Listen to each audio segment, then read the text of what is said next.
Bonsoir à tous, bienvenue dans notre émission La Réunion Léla. On s'attend à cette mise en place de la sortie de ce contexte sanitaire très restrictif. On voit un petit peu, mais dans quel état d'esprit sont les êtres humains de manière générale, des Français, et on va parler, nous, des Réunionnais. On en a une sur le plateau avec qui nous allons échanger. Dany Martin, c'est dans Causement Réunionnais.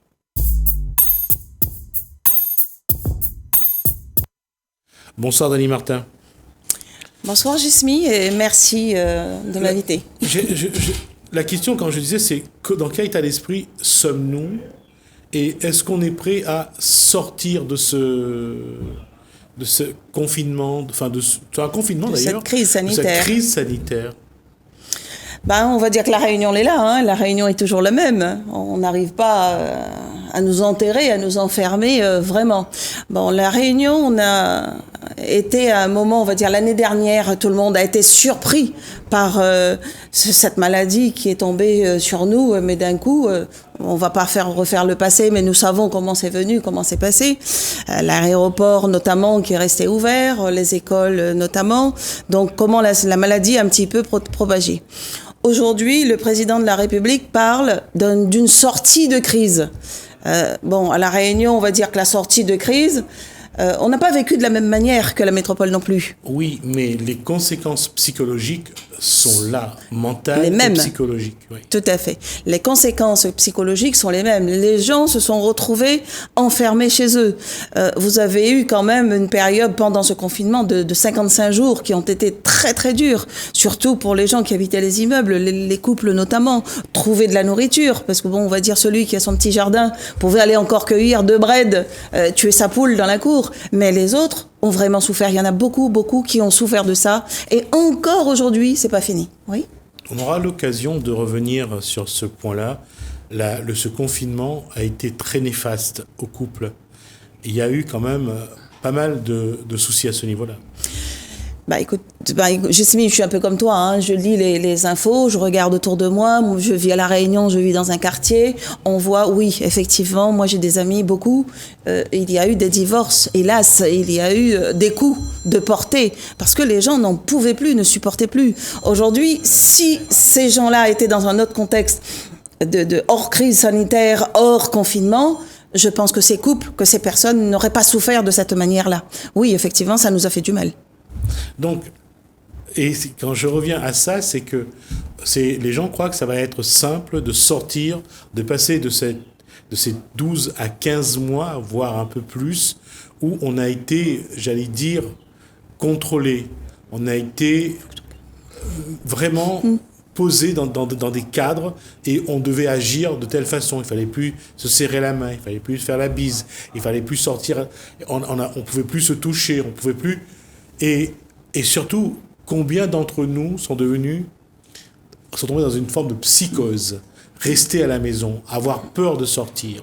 Et quand je dis qu'il faut se préparer à sortir de ce contexte-là, ce n'est pas pour s'amuser, c'est vraiment que psychologiquement, nous sommes tous atteints d'une manière ou d'une autre. C'est sûr que le mieux vivre réunionnais, que ce mieux vivre ensemble à La Réunion a été très très mis à mal. À La Réunion, quand on sort, on a toujours une accolade, on a toujours un bonjour, une poignée de main, on a toujours un sourire et on se touche, on est face à face. On embrasse quelqu'un, on tient par l'épaule. Aujourd'hui, on est en train de nous dire, à la sortie de crise, il faudra oublier ça encore. Et je ne sais pas jusqu'à quand, mon Dieu, mais en tout cas pour l'instant, il faut plus toucher, plus dire bonjour. Donc ce mieux vivre est vraiment mis à mal et il faut attendre que ça s'ouvre, que ce soit fini pour pouvoir à nouveau vivre comme on était, je pense. Il y a 2 choses. Il y a une chose encore que c'est une image des années 80, mais aujourd'hui ça existe encore autour de certaines boutiques. C'est ces copains qui se retrouvent dans une buvette, autour d'un verre, ces barbecues, du vendredi soir, du samedi soir, du dimanche après-midi, les pique-niques, c'est tout ce qu'on appelle vraiment vivre ensemble. Le Réunionnais, la Réunion. Parce que nous, c'est ça, c'est l'autre, c'est le Réunionnais. Il n'a jamais été enfermé chez lui. Le Réunionnais, c'est d'abord aller voir le voisin, tu vas bien, non, tu as besoin de quelque chose. Et effectivement, les pique-niques, aller un petit coup au restaurant, boire un coup la boutique. Aujourd'hui, ça, c'est mis à mal, ça, c'est terminé. Est-ce que nous allons encore pouvoir y aller, faire comme avant, prendre l'avion aussi, comme on le faisait avant? Je ne sais pas si ça va pouvoir se faire maintenant. Que ça se fasse, je pense qu'à un moment donné, il faudra quand même ouvrir. Mais la question, c'est, quand on va s'asseoir dans un avion entre deux personnes qu'on ne connaît pas, quel va être le travail du cerveau? Comment on va vivre ça? Est-ce que ça va être cette peur qu'on a emmagasinée depuis des mois qui va à un moment ou à un autre sortir, réagir? Et ça, et ça, qu'on le veuille ou pas, même aujourd'hui, quand on va faire la queue... La méfiance. Voilà. Ça a créé une méfiance. Est-ce qu'on va pas me donner? Et puis même, je vais inviter 2 personnes à ma case, mais est-ce qu'il n'a pas le Covid? Est-ce que je vais dire bonjour? Je l'ai fait, mais je regrette, je vais m'essuyer.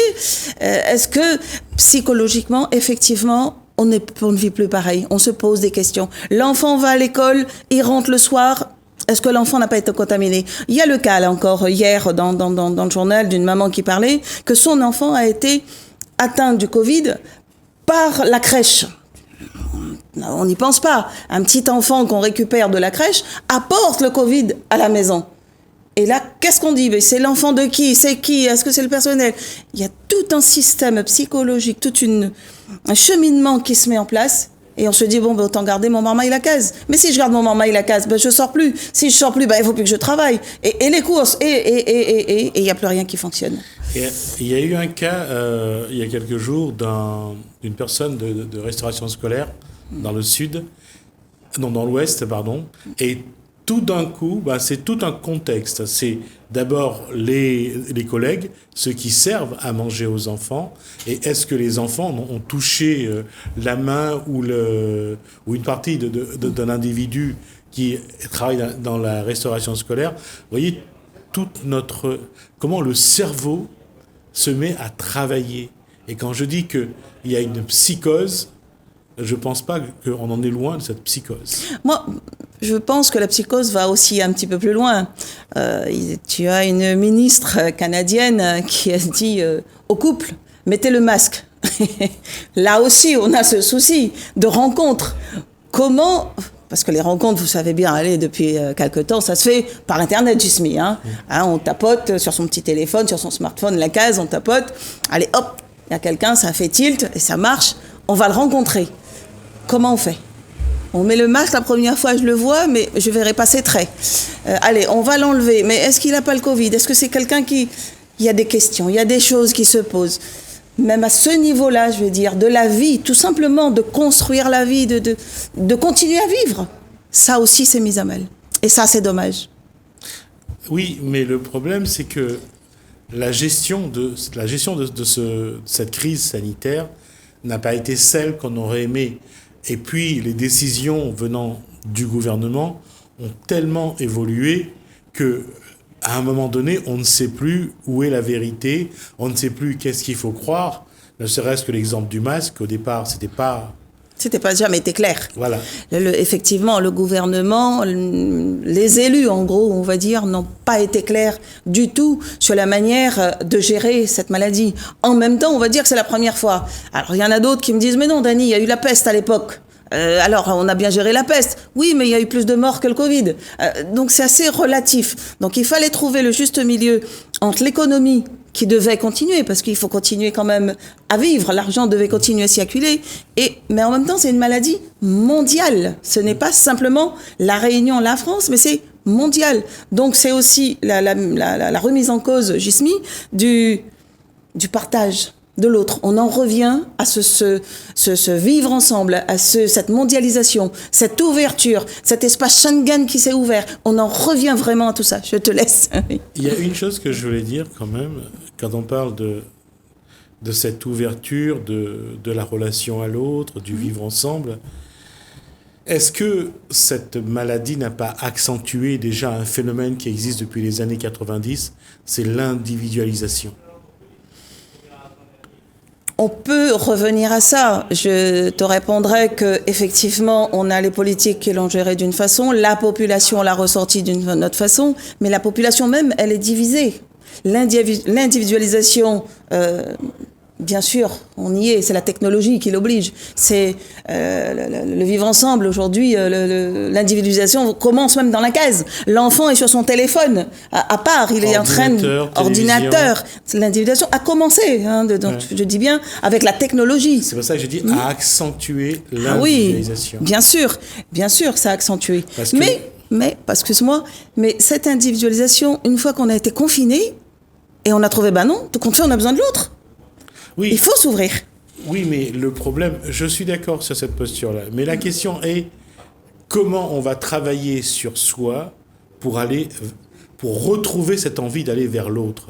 Parce que aujourd'hui, et on a vu, surtout à l'issue du premier confinement de 55 jours, qu'il y a des gens qui ne voulaient plus sortir de chez eux. Et c'était après 55 jours. Et imaginez-vous, après bientôt plus d'un an, avec toutes les règles, avec toutes les restrictions, dans quel état d'esprit doivent être les personnes. Il y en a qui veulent vraiment plus fréquenter des gens parce que c'est devenu, certains sont devenus agoraphobes. Absolument. Moi, j'ai des amis, je t'avouerai, qui se protègent. Mais on va dire, certains vont dire que c'est excessif. Moi, je dis, je comprends. Je comprends très bien qu'on me puisse me dire, Dany, reste dehors du portail. Je me protège, mais je protège aussi ceux que j'aime. Ouais. Donc oui, mais comment sortir de ça? C'est une fois, à mon avis, Jesmi, quand on dira que la maladie est partie, c'est fini. Mais avec le variant, cette maladie en train de muter, on n'est pas prêt de s'en sortir. Il faut apprendre, à mon avis, même quand on dit sortie de crise, parce qu'il n'y en aura pas vraiment, il faut continuer, à mon avis, à se protéger, à ne pas se mettre en danger avec les autres. Aujourd'hui, on nous a dit, ne vous mettez pas en danger, à La Réunion notamment, parce que ce sont les hôpitaux qui ne pourront pas vous accueillir. S'il y a trop de malades, qu'est-ce qui va se passer? Est-ce qu'on va faire 10 000 kilomètres pour aller en métropole, pour nous emmener, nous guérir là-bas? Ou alors est-ce qu'on va tomber, comme actuellement, ça me fait vraiment mal? Vous avez vu l'Inde en ce moment? En Inde, c'est dans les rues que ça tombe. Il n'y a plus d'oxygène. Donc, c'est à un niveau très critique. Donc, mes amis, oui, il faut se protéger. À mon avis, quand on dit sortie de crise, ce n'est plus retrouver cette vie qu'on avait avant, cette unité, cette je veux dire, côté fraternel.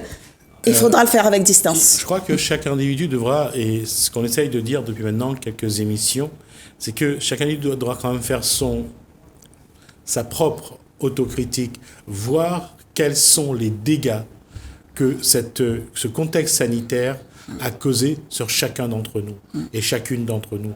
Et ça, c'est très important parce que les gens croient que lorsque ça va s'arrêter, ils vont reprendre la vie comme avant. Et ça, c'est l'erreur que nous allons tous commettre. On n'est pas encore, à mon avis, prêt. Vous voyez bien, le vaccin est bon, il n'est pas bon, il va guérir tel variant, mais il ne guérit pas l'autre. On n'est pas prêt encore. On ne peut pas, à mon avis, sortir d'un coup comme ça. Oui. Et ce qui est encore le plus complexe, c'est que ce vaccin, soi-disant, qui doit nous protéger du Covid, a tué quand même pas mal de personnes dans le monde. Et ça reste particulier. On a fait un peu vite, on va dire. Et tout le monde se pose des questions. Comment la maladie est arrivée? Comment ça s'est propagé mondialement d'un coup?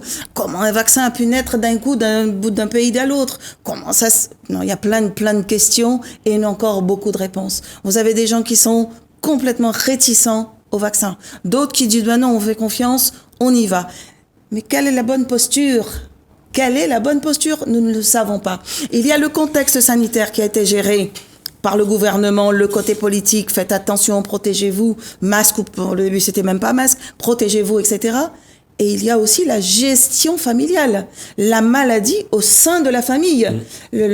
Comment faire avec le petit enfant qui peut plus voir ses grands-parents, les enfants qui arrivent de l'école et qui la maman ou le papa est diabétique. C'est une gestion. Moi, je vois le contexte sanitaire extérieur, on va dire, comment ça se passe, mais dans la case même, comment ça se passe? C'est là que ça commence. Juste pour faire un clin d'œil à cette bande-annonce, avec en fond musical la chanson de Gilbert Bécaud, « Je reviens vous chercher ». Je trouve ça magnifique. Et c'est vrai que il y a une rupture de relations humaines. On a rompu nos relations depuis plus d'1 an. Combien de temps nous allons d'abord nous guérir de ce contexte, et après, combien de temps nous allons mettre pour reconstruire le lien?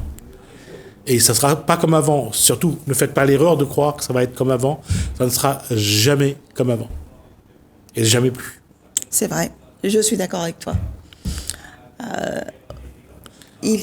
Vous avez aujourd'hui 2-3 groupes de personnes, on va dire, qui le disent différemment. Allons sortir de cette crise, allons vivre comme avant. On voit très bien des rassemblements actuellement sans masque, les fêtes illégales.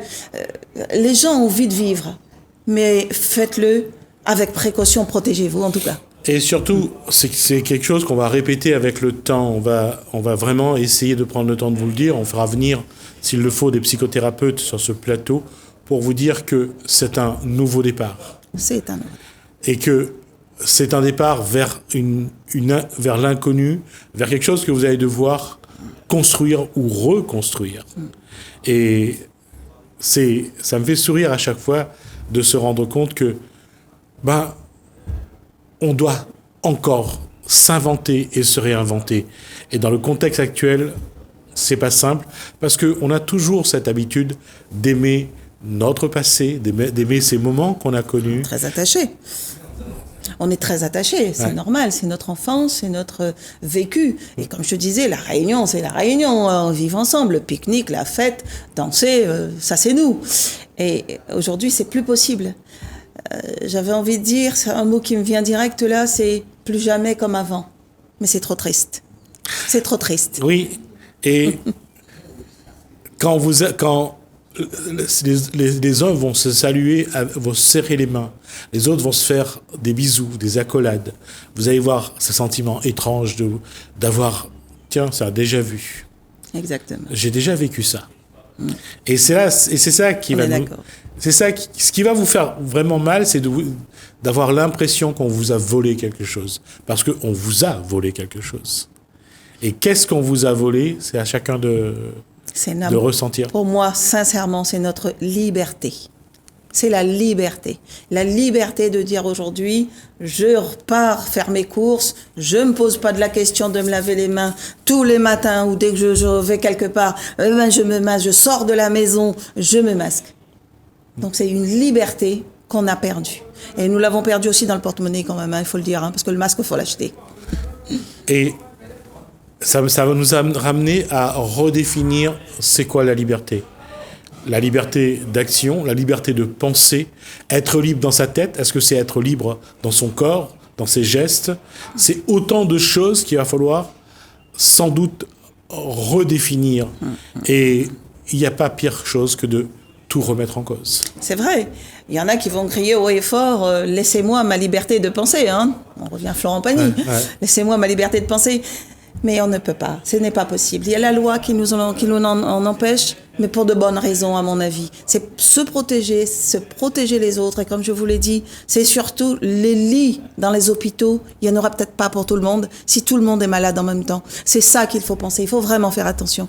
Donc les fêtes illégales, oui, on a envie, bien sûr, de fêter l'anniversaire, le mariage, de sortir, de vivre dans la rue, le côté festif. Moi-même, je le suis, une bonne fêtarde. Mais faut attention. Juste un repas familial, que deux parents ou un parent invite ses enfants à manger, et ses petits-enfants, si c'est le cas. Vous voyez, rien que ça c'est quelque chose qui va être extraordinaire. Oui. Qu'on faisait machinalement presque tous les dimanches pour certains, une fois par mois pour d'autres. Oui. Mais nous allons réapprendre à se voir, et à vivre à ensemble. se côtoyer et à vivre ensemble. Différemment. Vivre ensemble différemment. Il y aura toujours le masque, toujours cette distanciation, toujours cette appréhension de celui qui est en train d'arriver de l'avion. Oh là là, est-ce qu'il est pas malade? Est-ce qu'il a fait sa quatorzaine? Est-ce que le variant 1, 2, 3, 4, enfin je sais plus maintenant, il y en a tellement. Est-ce qu'il a fait son vaccin? Il y a un passeport ou pas pour voyager? Est-ce que tu as ton passeport pour rentrer dans mon restaurant? Il y a tellement de questions en ce moment qui se posent au niveau gouvernemental et on se dit c'est encore une liberté qui va nous être enlevée. Je ne mets pas le vaccin, ils sont en train de dire il faudrait qu'on ait ce passeport Non, mais on va où? Il est clair que le vaccin, officiellement, ça ne sera jamais obligatoire. Mais dans les faits, il devient incontournable pour retrouver un semblant de liberté. C'est un semblant de liberté, puisqu'il y a aussi un contrôle, on va dire. Déjà, le vaccin en lui-même, il marche sur l'un, mais il ne marche pas sur l'autre. Un coup, il est bon, un coup, il n'est pas bon. Bon, on va dire, on fait confiance. Oui. On fait confiance en ceux qui nous dirigent. On pense, en tout cas, on sait ce qu'ils sont en train de faire. Bon, on a vu des erreurs aussi par le passé, Mediator, pour ne pas le citer. On a vu. Mais on va dire, en règle générale, les gens font confiance. Mais maintenant, qu'on nous dise, il faut que vous ayez un passeport, qu'on voit que vous vous êtes fait vacciner, que vous avez un test négatif au Covid pour pouvoir passer la porte d'un restaurant. Vous voyez le restaurateur, là, le nombre de gens qui vont venir dans son restaurant, ça va diminuer drastiquement. Déjà, aujourd'hui, c'est fermé. Vous avez des métiers qui en souffrent aujourd'hui. Vous avez des gens qui ne vivent plus de la même manière. Il n'y a plus personne. Donc, mettre un passeport pour dire on va pouvoir se déplacer, bouger, je ne pense pas que ce soit une bonne chose. C'est ma dernière question, Dany Martin. Oui. Quelle va être votre première réaction lorsque le président annonce le schéma de sortie? Quelle va être la première chose que Dany Martin aura envie de faire? Écoutez, c'est sincèrement garder mon masque, toujours, parce que c'est pas parce qu'il a dit c'est terminé que c'est terminé, c'est pas vrai. Il est toujours là, le Covid, donc j'aurai toujours mon masque, je ferai toujours de la distanciation, je continuerai, parce que ce n'est pas fini. Peut-être qu'ils donneront encore les chiffres de manière hebdomadaire, peut-être qu'ils ne le donneront pas, je ne sais pas. Mais en tout cas, on sait que le Covid et le variant est toujours là. Je ferai toujours attention. Les fêtes, oui, parce que j'aime ça, donc je ne peux pas dire que je n'irai pas, je ne peux pas dire non, mais toujours dans cet esprit, comme tu dis, psychologique, toujours il y a eu ça quand même, il y a ça quand même, c'est encore là, c'est pas fini. Je peux encore être malade, ou je peux aussi me rendre malade mes proches. Donc je vais avoir encore ce sentiment, on doit se protéger. Merci Dany Martin, en tout cas, on va continuer, nous, à en parler. On va continuer à vous dire que, comme Dany Martin, il faut avoir une rigueur, il faut avoir une façon de fonctionner et surtout continuer à se protéger parce que c'est très important pour vous d'abord et pour votre famille ensuite. Merci Dany Martin. Merci beaucoup Jusmi. Et la réunion est là. C'est gentil, merci. On tourne une page, on se retrouve juste après.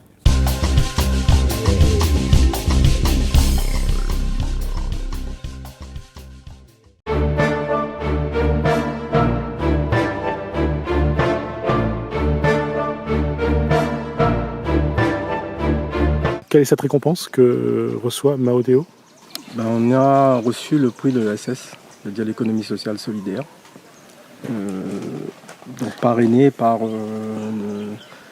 la BRED, le Crédit Agricole, et sous la houlette de la CRES. Quelle signification pour vous cette récompense? C'est quelque chose qui récompense en fin de compte tout notre acharnement pour ce projet de Jardin du Cœur avec son système tout particulier, c'est-à-dire la permaculture, l'aquaponie, l'agroécologique, l'écologie, le bio, c'est un label, le bio, donc c'est-à-dire une culture sans entrant. Et surtout le public qu'on va amener, qu'on va accueillir sur ce projet-là, puisque c'est l'initiation avant tout, et puis c'est la population qui à mon sens, qui est éloignée de l'emploi, et en même temps les personnes à mobilité réduite qui ne trouvent pas d'emploi ni de formation. Donc double handicap, plus le handicap de transport. Ça fait combien de temps que vous avez commencé et comment ça a évolué? Depuis 92. En fin de compte, depuis 92, on a vu que, en fin de compte, moi j'étais un peu d'Aigle Blanc, un peu Maoteo, puisqu'on a commencé Maoteo en 92. Donc ça a commencé par le problème, c'est un problème social qui se posait à nos sportifs au départ. Parce que les sportifs au départ, ils avaient un haut niveau et on ne savait pas quoi faire, comment leur proposer un emploi, comment trouver un emploi, et c'était pas facile à l'époque. Puisque dans les années 90, dans les années 80, ça allait encore au niveau de l'emploi. Mais à partir de 90, l'emploi s'est commencé à devenir rare. Et surtout quand quelqu'un il est sportif de haut niveau, donc c'est très compliqué de trouver un emploi. Donc on a pensé par nous-mêmes de trouver quelque chose comme le jardin, parce qu'on dit de l'agriculture, il y a plein de terrains, il y a plein de trucs, donc pourquoi pas passer par l'agriculture. Et dans l'agriculture, on a encore plusieurs disciplines, donc c'était plus facile pour nous d'aller sur ce terrain-là. Aujourd'hui, ça te récompense vraiment plus de 30 années d'efforts. Ah oui, ça c'est sûr, parce que c'est avant tout un travail d'équipe, comme je disais, que moi j'ai toujours fait confiance aux jeunes. Donc à l'époque, j'ai pris Juanito Ligdamis sur mes ailes. Et j'ai dit, bon, allez, on va ensemble. Et lui était motivé parce qu'il voulait réussir quelque chose, il voulait montrer qu'il était capable. C'est un ingénieur sorti de l'école, donc, mais qui ne savait pas quoi faire. Fils, je dirais, d'agriculteur, puisque son grand-père, sa grand-mère était agricultrice. Donc voilà, donc il fallait trouver quelque chose. Et là, il était très motivé. Moi, je l'ai accompagné sur le plan plus relationnel, parce que lui, il avait quand même des idées, il avait quand même un petit peu d'expérience en matière. Et c'est comme ça que ça a commencé. Donc c'est vraiment avec rien, quoi. On est parti de rien pour qu'aujourd'hui, bon là, on se trouve récompensé à la fois par le prix de Dom-Tom en 2016. Après, on a eu le coup de cœur du jury de l'université en 2018. Et là, deuxième récompense, c'est-à-dire après le national, maintenant c'est le régional. Donc, c'est le prix de SS régional. Quelle va être la suite ? La suite, c'est enfin ça, c'est par rapport à nos prix, donc essayer de faire valoir qu'on n'a pas travaillé pour rien, que ce prix n'est pas là comme ça, par hasard. C'est vraiment 28 ans de travail, de dur labeur. Et on va montrer qu'on ne s'arrêtera pas là, quoi. Il y a d'autres projets qui émergent. Donc, notre serre aquaponie qui va nous servir de base pour devenir plus tard un établissement adapté. Puisque ça c'est le but premier, c'est monter un établissement adapté, c'est-à-dire pour enfin mettre les personnes prothèses de handicap au travail, les former et puis les orienter, voire même les accompagner, puisque l'association, on a vu les 8 personnes qui sont sorties de l'ACI, se mettre au travail. Donc ça veut dire qu'on a beaucoup de chance, on aura beaucoup d'espoir de voir un jour les personnes handicapées au travail. Et non plus calculer sur un pourcentage.